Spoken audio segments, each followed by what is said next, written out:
I pulled into my parents' driveway in Scottsdale with my dear wife Sarah next to me, her hand resting on my knee.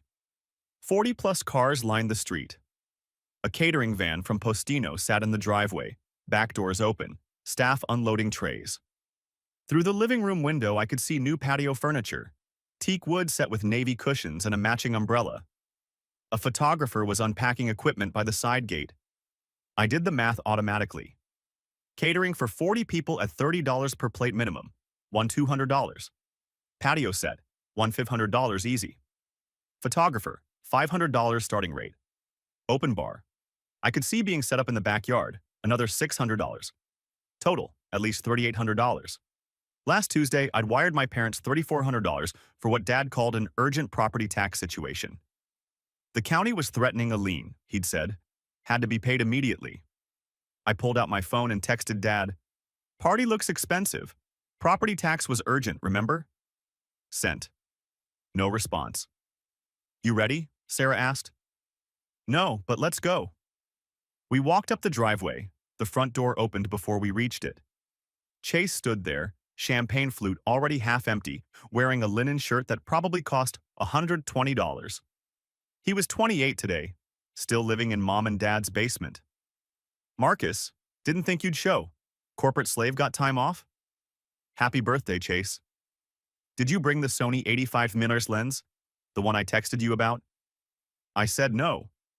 He turned to his friend standing behind him. "See, I told you. Mr. Six Figures can't spare $1,800 for family." Before I could respond, Mom appeared, wiping her hands on an apron. "Marcus, Sarah, finally." Not a hug, not a smile. "The turkey is almost ready, but the gravy needs attention. You're so good at fixing things like that." Not. "Thank you for coming." Not. "So glad you're here, but you're useful." "Where should we put the gift?" I asked, holding up the card I'd brought. "Oh, just anywhere. Kitchen counter, maybe. I really need you to check the oven thermometer. I think it's reading wrong." Sarah squeezed my hand. She felt it too. The role. The function. The expectation that I'd arrived not as a guest but as unpaid staff. "I'll check it in a minute," I said. "Let me say hi to people first." I walked past her toward the backyard instead. The party was in full swing.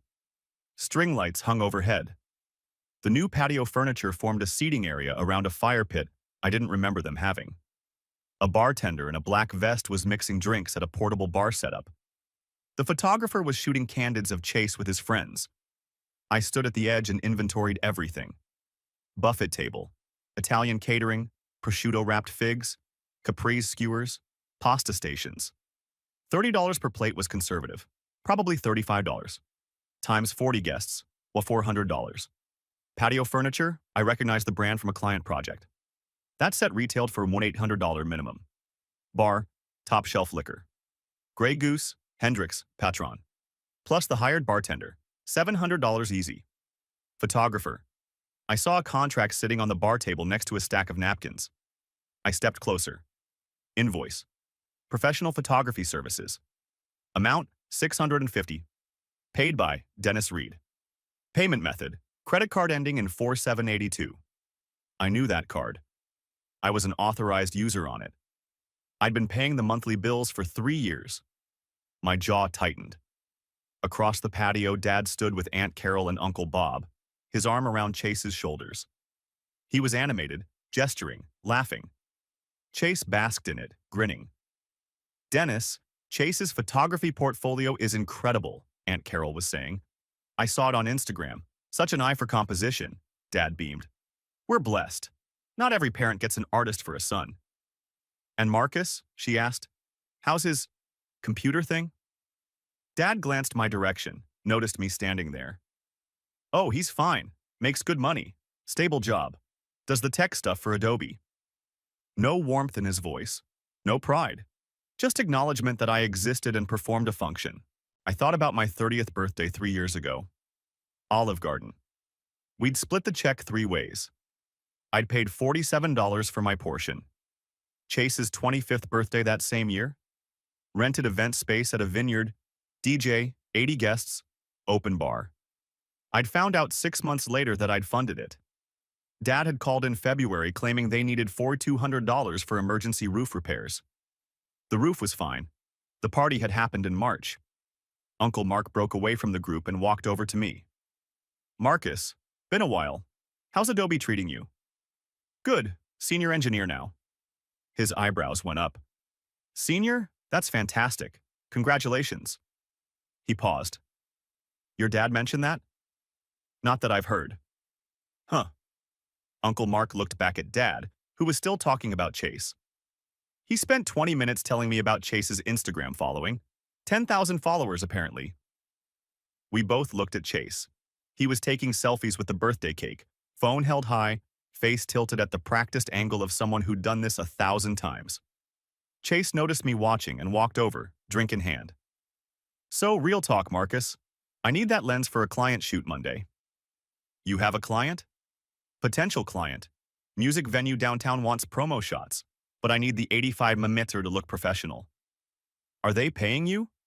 It's spec work, for my portfolio. But if they like it, they'll hire me for the full campaign. So no, they're not paying you. His face tightened. God, you're such a corporate robot. Not everything is about money, Marcus. Some of us care about art, about creating something meaningful. Some of us pay rent, I said. Sarah appeared at my elbow. Dinner's being served, she said quickly, diffusing it. Everyone moved to the long table set up in the backyard. Marcus and Sarah were seated at the far end, farthest from the head table. Chase sat at the center with Mom and Dad flanking him like royalty. Dad stood and tapped his champagne glass with a knife. The sound cut through the conversation. Everyone quieted. Everyone! Thank you so much for coming to celebrate my son Chase's 28th birthday. Applause. Hoots from Chase's friends. 28 years ago, Linda and I were blessed with a child who sees the world differently. Chase doesn't chase money or status. He chases beauty, art, meaning. Things that matter beyond a paycheck. More applause. I kept my face neutral. Not everyone understands the artist's path, Dad continued. It's difficult. It requires sacrifice, not just from Chase, but from everyone who loves him and believes in his vision. My jaw locked. Linda and I are proud to support his journey no matter what it costs, because some things are more important than money. I did the math in my head automatically. Gallery failure, $100,000 second mortgage they'd taken out in 2021. Monthly mortgage support, $500 for 36 months on $54,000. Car payments for Chase's Jeep, $380 monthly for 36 months, or $13,680. Emergency requests, conservative estimate $26,000 over 5 years. Total investment in Chase, $193,680. Total investment in me, $1,500 for textbooks freshman year, which I'd repaid in 2014. Uncle Bob, 3 drinks deep, shouted from the middle table, "What about Marcus? He's here too. Say something about your other son." Awkward silence rippled through the guests. Dad's smile tightened. "Marcus, come on up here. Say a few words about your brother." Trap. I knew it immediately. But 40 people were watching, waiting. Phones were already out. I stood. Walked to the front of the head table. "Happy birthday, Chase. Hope 28 is good to you." I turned to walk back. Dad's hand clamped onto my shoulder. Stopped me. Hang on. While you're up here." He turned to face the crowd, keeping his hand on my shoulder like I was a prop. "Marcus here is our practical son. He's the one who makes sure things get done. The reliable one. The one who keeps the lights on, if you know what I mean." Scattered, uncomfortable laughter. My face went cold. "Stone, can we talk inside for a minute?" I said quietly. Dad waved his hand dismissively. "Later, son. We're celebrating." "About the property tax payment I made Tuesday." The laughter faded. Guests leaned forward. Dad's face darkened. "Not now. Or the mortgage payment I've been covering since 2021. Chase stood up. "Dude, what the heck? It's my birthday." Mom rushed over from her seat. "Marcus, please, this isn't appropriate." "When is appropriate, Mom? When you text me at midnight with another fake emergency?" Phones were definitely out now. Recording. I could see the little red dots. Dad's voice went loud. Inside, now! He grabbed my arm and pulled me toward the house. Mom and Chase followed. The kitchen door slammed behind us. Dad spun around, finger pointed at my chest. How dare you embarrass me in front of my entire family? Embarrass you? You just told 40 people my purpose in this family is to fund Chase's lifestyle. Because it is your purpose. You want the truth? Fine. Here's the truth. He stepped closer. I could smell the scotch on his breath. You and Chase are built differently, Marcus. You're logical, practical, unemotional. You don't need support. You just execute. You handle things. That's who you are. And Chase? Chase is an artist. He's sensitive. He needs nurturing, financial backing, time to explore his gifts without the stress of bills and rent and all the mundane nonsense that crushes creativity. On my money. On family money. We're a family, Marcus. Your success supports his creativity. That's how families work. Say that again. Dad didn't hesitate. Your job is to work. His job is to create. That's how this family functions. It's balanced. I pulled out my phone, opened the Notes app, started typing. What are you doing? Mom asked. Documenting this conversation, for my records. You're making a scene over nothing, Dad said. We asked you for help. That's what family does. We help each other. I looked up from my phone. How much help have you given me? We raised you. I paid my own college, $67,000 in student loans. Paid them off by 2018. I bought my own car. I pay my own rent. You gave Chase a brand new Hyundai for high school graduation. You paid his art school deposit. You took out a $100,000 mortgage to open him a gallery that failed in 11 months. He needed those things, Mom started. And I didn't? Silence. Just the hum of the refrigerator. Dad's face went purple. Listen to me, Marcus. You exist to pay his dreams. That's your role in this family. You make the money. Chase makes the art. We facilitate both. That's the system. The words hung in the air. You exist to pay his dreams. And if I don't like the system? I asked. Dad pointed to the door. Then there's the door. Leave. Mom gasped. Dennis, no. Dad's voice was steel. If he wants to play martyr, if he wants to hold his success over us like we're charity cases, he can get out. Chase crossed his arms. Honestly? Yeah. If you're going to throw money in our faces every time we ask for help, just go.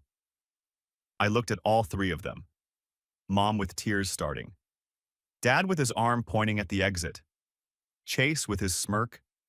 This was the moment. The hinge point. The decision I'd been building toward for 5 years without realizing it. I pulled out my phone again, opened my banking app, started tapping. What are you doing? Mom's voice went shrill. Accepting your terms. Tap, tap, tap.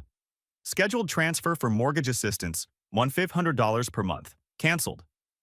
Dad's eyes went wide. You're bluffing. I turned the screen to show him. Confirmation message. Transfer canceled. Canceled 10 seconds ago. Tap, tap, tap.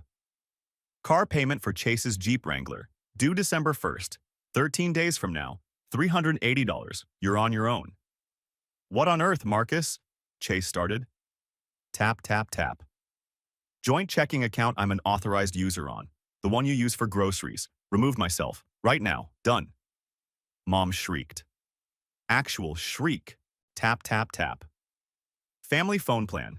It's under my name. I'm canceling Chase's line effective Monday morning. I walked to the door, stopped, turned back.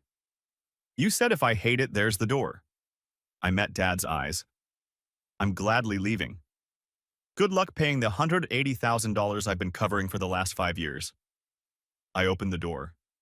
Sarah was waiting by the car, keys already out. Behind me, Dad's voice. You will regret this. I slammed the door. The sound echoed across the backyard. Guests were standing now, watching through windows, filming through the glass. Sarah and I got in the car. She started the engine. As we pulled away, I could see them through the kitchen window. Dad shouting, Mom crying, Chase pacing. and I felt nothing. No, that wasn't true. I felt light. Next morning, I woke to my phone vibrating continuously on the nightstand. The screen lit up again and again, buzzing like an angry wasp. 26 missed calls. I picked up the phone. Sarah was already awake next to me, scrolling through her own. Breakdown of missed calls. Dad, 11. Mom, 9. Chase. 6:19 text messages. 11 voicemails. Your Aunt Carol texted me, Sarah said, not looking up. Quote, tell Marcus to call his mother. Family emergency. There's no emergency. I opened the text thread chronologically. Watched the panic escalate in real time. Dad, 11:23 p.m. Answer your phone now. Mom, 11:47 p.m. Marcus, please. You're scaring me. Chase, 12:02 a.m. You freaking psycho. You ruined everything. Dad, 1:15 a.m.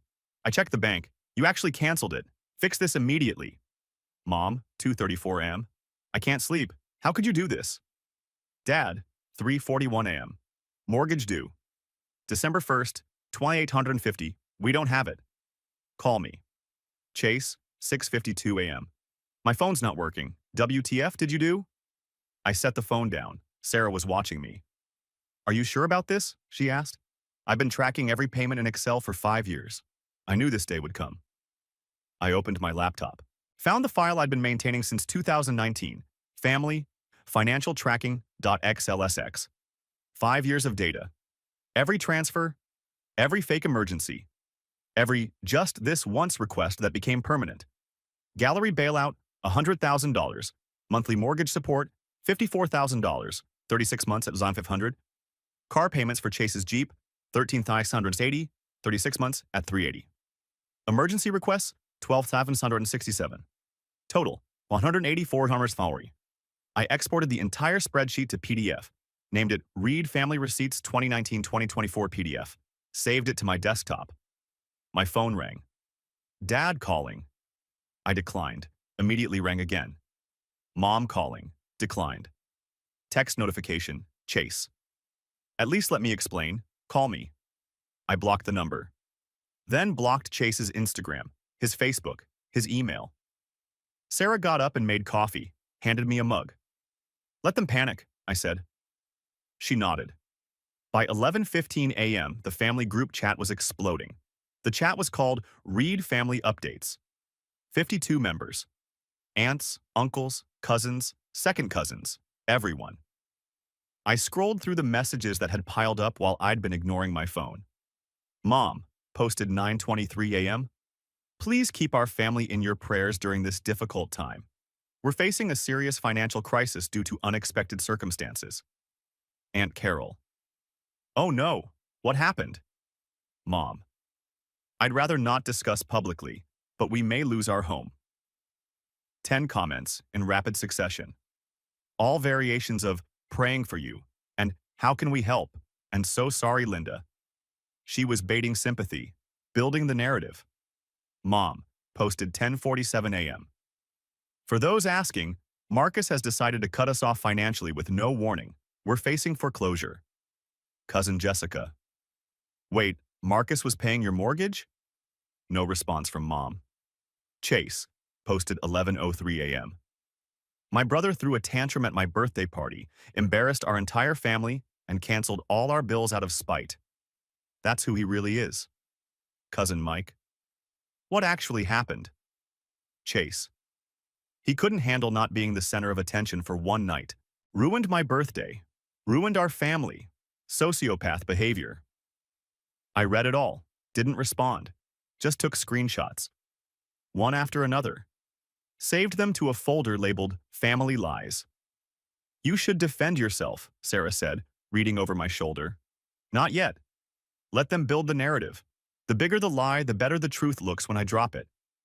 At 11:34 a.m., Uncle Mark entered the chat. Uncle Mark.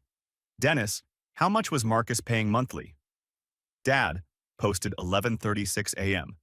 That's private family business, Mark. Uncle Mark. You just made it public by posting in a group chat with 52 people. How much? No response from Dad. Uncle Mark. I'll take the silence as more than I'm comfortable admitting. Marcus, call me when you're ready. I texted Uncle Mark privately. Thanks, I'll call Monday. He replied immediately. Good. Don't let them guilt you. I've seen the pattern for years. Sunday morning, 9:47 a.m. My phone rang. Mom calling. I answered. Put it on speaker. Sarah sat across from me at the kitchen table. Mom's voice came through, thick with tears. Marcus, please. We need to talk face to face. I'm listening. Can you come over? No. Marcus, we're your parents. Rustling. Muffled voices. The phone changed hands. Dad's voice controlled. Calm. The negotiation tone he used with difficult customers at his store. Son, let's talk like adults. Go ahead. You made your point Friday. We hear you. You feel underappreciated. I understand that. Do you? Yes. And we're willing to make changes. More appreciation. More acknowledgement. We can do better. In exchange for? We'd like you to reconsider the mortgage assistance. We can restructure it as a loan if that makes you more comfortable. Official paperwork, signed documents, legal and binding. Interest rate? Pause. Well, we're family, Marcus. Maybe 0% would be appropriate. So not a loan. A gift you're rebranding to make me feel better about it. His voice tightened. Why are you being difficult? I felt something go cold inside me, sharp and clear. Dad, do you remember what you said to me Friday night? I said a lot of things. You told me I exist to pay his dreams. Do you remember saying that? Silence. 5 seconds. 10. I was angry. I didn't mean... You meant it. You just didn't expect me to believe you. Mom grabbed the phone back. Sobbing now. Full breakdown. Marcus, please. We'll lose the house. Your childhood home. Where you grew up. All your memories. You'll lose the house you took a second mortgage on to fund Chase's failed gallery. Not my house. Yours. How can you be so cruel? I gave you 184,147 over 5 years, Mom. I was never cruel. I was a bank. And banks close accounts when customers stop paying them back. I hung up. Sarah reached across the table and took my hand. You okay? I'm free. Sunday afternoon, 3:42 p.m. Sarah was on her phone, scrolling. She stopped. Looked up at me. You need to see this. She turned her screen around. GoFundMe campaign. Posted 2 hours ago. Title: Help my family avoid homelessness after financial abuse. Photo: Chase with our parents. All three looking somber and defeated. Professional lighting. Staged. I read the description. My family is facing foreclosure after my brother, who has a 6-figure tech job, suddenly cut off all financial support with no warning. We supported his education, his career, and his dreams. Now he's abandoned us in our time of need. My elderly parents may lose their home.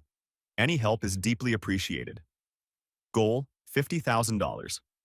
Raised so far, 347 from 12 donors. Comments. Section: Praying for your family. Family should always come first. God will provide. But also, why were you depending on your brother? 3 upvotes. Get a job, maybe? 7 upvotes. This sounds like there's more to the story. 11 upvotes. I read it twice. Financial abuse. Abandoned us. Supported my education. Are you going to respond? Sarah asked. Yes. Publicly. I opened my laptop. Went to the GoFundMe page. Logged in. Clicked the comment button. Typed, Marcus Reed here. The 6-figure tech job brother mentioned above. Here are the facts. 1. I paid my own college tuition, $67,000 in student loans. Repaid in full by 2018. 2. I have given my parents $184,147 over the last 5 years. I have receipts for every transaction. 3.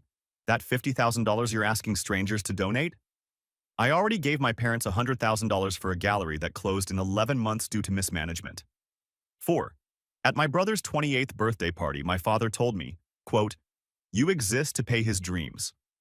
5. I am not abandoning anyone. I am simply stopping voluntary donations. Chase, get a job. You're 28 years old. Posted. I refreshed the page. My comment appeared at the top. Within 10 minutes. 47 upvotes on my comment. 89 new comments on the campaign, most asking Chase to explain. Multiple people demanding receipts from Chase to prove his story. At 4:03 p.m., the entire GoFundMe campaign was deleted. Gone. Like it never existed. But I had screenshots. Monday morning, 8:15 a.m. I was making breakfast when my phone rang. Uncle Mark. I answered. I talked to your dad for 2 hours yesterday, Uncle Mark said without preamble. And? He's drowning, Mark. Second mortgage balance is still $98,000. Monthly payment on that loan alone is $1,450. Combined with the original mortgage, they're paying $2,050 every month on a fixed income of $3,400. I know, I've been covering the difference. For how long? 3 years of consistent monthly payments. Before that, sporadic emergency requests. Total over 5 years, $180,447. Uncle Mark whistled. Long and low. Jesus Christ, and they're mad at you? Apparently. Your dad asked me to lend them money yesterday. Straight up asked for $5,000 to get through the next 2 months. What did you say? I said no. Told him to sell the house and downsize to something they can actually afford. Pause. You did the right thing, kid. The hardest thing you'll ever do. But the right thing. My throat tightened. Doesn't feel right. Because you love them. But love doesn't mean being their ATM forever. Love doesn't mean sacrificing your future for their bad decisions. I didn't respond. Couldn't. Call me if you need anything, Uncle Mark said. I mean it. Thanks. He hung up. Sarah came into the kitchen, put her arms around me from behind. You okay? I looked at my phone. No new missed calls? No new texts? The siege had stopped. Yeah, I said. I think I am. Back at work. I set my phone on Do Not Disturb, but the notification badges kept climbing. 47 unread messages, 12 missed calls. Email from Dad at 7:42 a.m. Subject line. Urgent. Bank situation. Marcus, the bank called. Mortgage payment due tomorrow, 11/22, $2,850. Without it, we get 30-day foreclosure notice. Please reconsider. I archived it. Didn't respond. Tuesday morning, mortgage due date. Text from Mom at 9:15 a.m. The payment bounced. They're charging a $75 late fee. Please, Marcus. I typed 3 different responses. Deleted all 3. Finally sent, Mom, I'm not paying. Figure it out. 3 hours later, text from Dad. We withdrew from savings. Payment made this month. But we can't sustain this. Then sell the house, I replied. You'd let us be homeless? You'd have sale proceeds. Buy something smaller. You won't be homeless. No response after that. Wednesday afternoon, email from Progressive Insurance. Auto policy for Jeep Wrangler, VIN 1J4RW58N27C58942. Payment past due. Policy will cancel 12/1 without payment. Chase's car. I'd been paying his insurance for 3 years, $127 monthly. Another expense I'd forgotten I was covering. I forwarded the email to Dad with one line. FYI, Chase's car insurance cancels in 8 days. Not my problem. Thursday was Thanksgiving. Sarah's family invited us to their house in Tempe. Her parents, 2 sisters, brother-in-law, 3 nephews. It was normal, warm, functional. People passed dishes and laughed and nobody asked anyone for money. Sarah's mom asked me halfway through dinner, "How's your family, Marcus?" "We're not speaking right now." Her face fell. "Oh no, what happened?" "I stopped funding my brother's life. They didn't take it well." Sarah's dad looked up from carving the turkey. "Good for you, son. Boundaries are healthy. Family doesn't mean being a doormat." I realized I'd never heard that before. The idea that saying no to family was allowed, expected even. Friday morning, text from Chase. New number. My phone got shut off. "Did you actually cancel my line?" "Yes." "How am I supposed to do work?" "Pay for your own phone." "I can't afford it." "Get a job." "Piss off." Blocked the new number. Monday, November 28th. Call from cousin Jessica at lunch. I almost didn't answer. Hey Marcus, I wanted to apologize. 4. Believing your mom's story without asking for yours. I saw your GoFundMe comment. Is that all true? $180,000? Yes, I have receipts if you want to see them. Jesus, I had no idea. Long pause. Your dad called me yesterday, asked if I could lend them $5,000, quote, just until Chase gets on his feet. What did you say? I said no. I have 3 kids and a mortgage. But he made me feel guilty about it, like I was abandoning family. That's his specialty. He's calling everyone Marcus, Aunt Carol, Uncle Bob, even my mom. He's going down the entire family tree asking for money. The family was fracturing. I could feel it through the phone. Tuesday, email from Aunt Carol. Marcus, I'm disappointed in you. Your parents are suffering and you're being vindictive. This is not how family acts. I read it twice, didn't respond.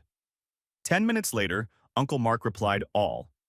Carol, Dennis asked Marcus for money for 5 years and got $180,000. Now Dennis is asking US for money. When does it end? The problem isn't Marcus. Aunt Carol removed herself from the email chain. Wednesday evening, Sarah showed me her phone. Mom's Facebook post. Public. When your own child turns their back on you in your darkest hour, you learn who you really raised. Praying for peace. 47 comments. Mix of support, confusion, and people asking what actually happened. Should I respond? I asked Sarah. Do you want to? I want this over. Then let it pass. People who matter know the truth. Thursday afternoon, text from Chase. Another new number. Dad sold his truck today. His 2019 F-150. Got $18K for it. He's driving a 2004 Camry now. Happy? Did he sell it to make the mortgage payment? Yes, because you won't help. He could sell the house instead. And live where? Apartment, condo, anywhere cheaper, like normal people do when they can't afford their current place. You're a heartless piece of crap. You're 28 with no job. Blocked the third number. Friday, December 9th, 2:47 p.m. I was in a code review meeting when my phone buzzed. Email from Experian. Alert. New credit inquiry detected. Chase Sapphire Preferred Card. Applicant, Marcus Reed. My blood went cold. I excused myself from the meeting. I didn't apply for a credit card. I hadn't applied for credit in 2 years. Logged into Experian, pulled up the inquiry details. Application submitted, 2:37 p.m. today, 10 minutes ago. IP address location, Scottsdale, AZ. Annual income listed, $185,000, my exact salary. They knew it because I'd told them years ago when they'd asked about my promotion. They were trying to open a credit card in my name. I called Sarah. They did it. Identity theft. Call the police. It's my dad, Sarah. I can't. It's fraud, Marcus. If you don't report it, you're liable for whatever they charge. They could max it out. $20,000, $30,000, you'd be responsible. I can't put him in jail. Then he'll do it again next month, and the month after that, until you're bankrupt. She was right. I called the Scottsdale Police non-emergency line, explained the situation, identity theft attempt, credit card application in my name without permission. I suspected a family member but didn't provide names yet. Just needed a police report number to dispute with the bank. Report filed. Case number SC 2024-09847. Now the hard part. I downloaded the police report, scanned it to PDF, opened my email. 2. Dennis.read@gmail.com. CC. Linda.read@gmail.com. Subject, fraud alert, police case, SC 2024-9847. Dad, I received notification that someone attempted to open a Chase Sapphire credit card in my name at 2:37 p.m. today from an IP address in Scottsdale. I have filed a police report for identity theft. Attached. The bank has flagged the application as fraud. This is a felony punishable by up to 3 years in prison. If any additional accounts are opened in my name, I will provide the police with the suspect's full identity and press charges. Do not test me. Marcus. Attached the PDF. Sent. 5 minutes later, my phone rang. Dad, calling. I let it go to voicemail. Listened to it an hour later in my car. Dad's voice, broken, weeping, a sound I'd never heard from him before. Marcus, we're desperate. We have no food. The fridge is empty. I'm sorry about the card. I didn't know what else to do. Please. Just $100. Just for groceries this week. Please. I sat in my apartment that night on the floor with my back against the couch. Cried for 20 minutes straight. Not for them. For myself. For the father who used to carry me on his shoulders at the park. For the version of him that didn't exist anymore. That maybe never existed. But I didn't send the money. Because $100 now meant identity theft again next month. And the month after. Until there was nothing left. I had to be the wall. Not the door. Tuesday, December 13th. Phone call from Aunt Valerie. Mom's older sister. She was an accountant, did taxes for half the family. Marcus, I'm in Phoenix for work. Can we meet? Is this about them? Yes, but not what you think. Starbucks on Camelback Road, 4:30 p.m. Valerie was already there, corner table, manila envelope in front of her. Sit. I sat. She slid the envelope across the table. Your parents are being audited by the IRS. What? The gallery. Your dad wrote off personal expenses as business losses. Trips to Sedona, dinners at restaurants, Chase's car lease. He claimed it all as business expenses. Oh my God. Total owed including penalties and interest, $52,000. I felt sick. They're 3 months behind on the mortgage. Foreclosure notice was posted on the door last week. IRS put a lien on your dad's store inventory. He can't sell anything without paying them first. Why are you telling me this?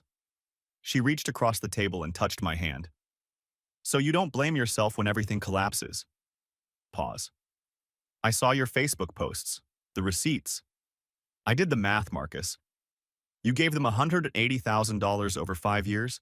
You kept them afloat. You did more than any child should ever have to do. Tears filled my eyes. I didn't blink. Let them sit there. They lied to me too, Valerie said.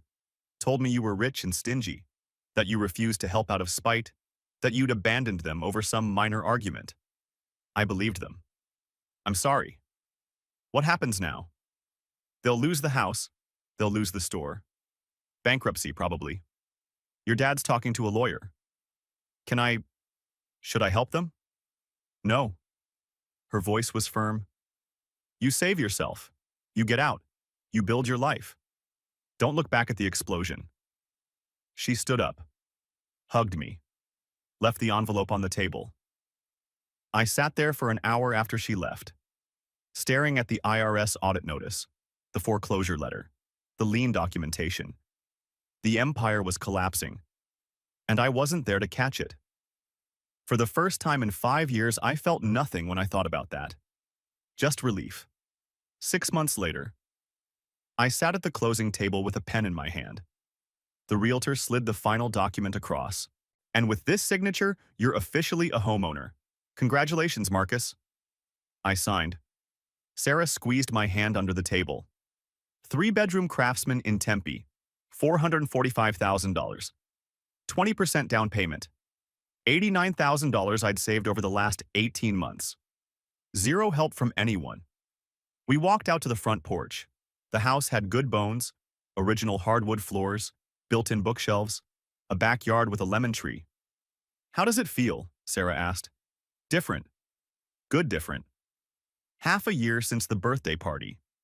6 months since you exist to pay his dreams. 30 weeks since I'd walked out of that kitchen and never looked back. I hadn't spoken to my parents since the identity theft email in December. Zero contact, no calls, no texts, no attempts from either side. But I knew where they were, small-town dynamics. News travels through family channels whether you want it to or not. Uncle Mark kept me updated, though I never asked. The house sold in February, $380,000. After paying off both mortgages, the IRS debt, and lawyer fees, they cleared $47,000. They moved to a 1-bedroom apartment near downtown Scottsdale, $200 a month. Dad got a job at Home Depot in the garden department. Mom worked part-time at TJ Maxx, folding clothes and running register. Chase got a job at the Apple Store in January after Dad gave him an ultimatum: work or get out. He was still there. Uncle Mark said he hated it but showed up. $17 an hour. He lived with 2 roommates in Tempe, split rent 3 ways. $600 a month. His Instagram hadn't been updated in 3 months. Me? Promoted to staff engineer at Adobe in March. $10,000 salary. Bought a house.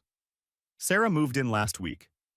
Engagement ring hidden in my closet behind the winter coats. Planning to propose next month at Sedona. Everyone survived. Without my money. Month later. I was at Safeway in Scottsdale, picking up groceries before heading to Sarah's parents' house for dinner. Cereal aisle. I reached for a box of Cheerios, turned the corner into the soup aisle. Froze. Mom and Dad. 15 feet away. Standing in front of the canned soup section. Dad held a store-brand can of tomato soup, squinting at the price tag. Mom had a coupon booklet open, flipping through pages. They looked smaller. Older. Dad's shoulders hunched in a way I didn't remember. Mom's hair had more gray. I had 3 seconds to decide. Walk away. Say something. Pretend I didn't see them. Before I could move, Dad looked up. Saw me. Time stopped. 5 seconds of eye contact that felt like an hour. His face cycled through expressions too fast to read. Shame, regret, anger. All 3.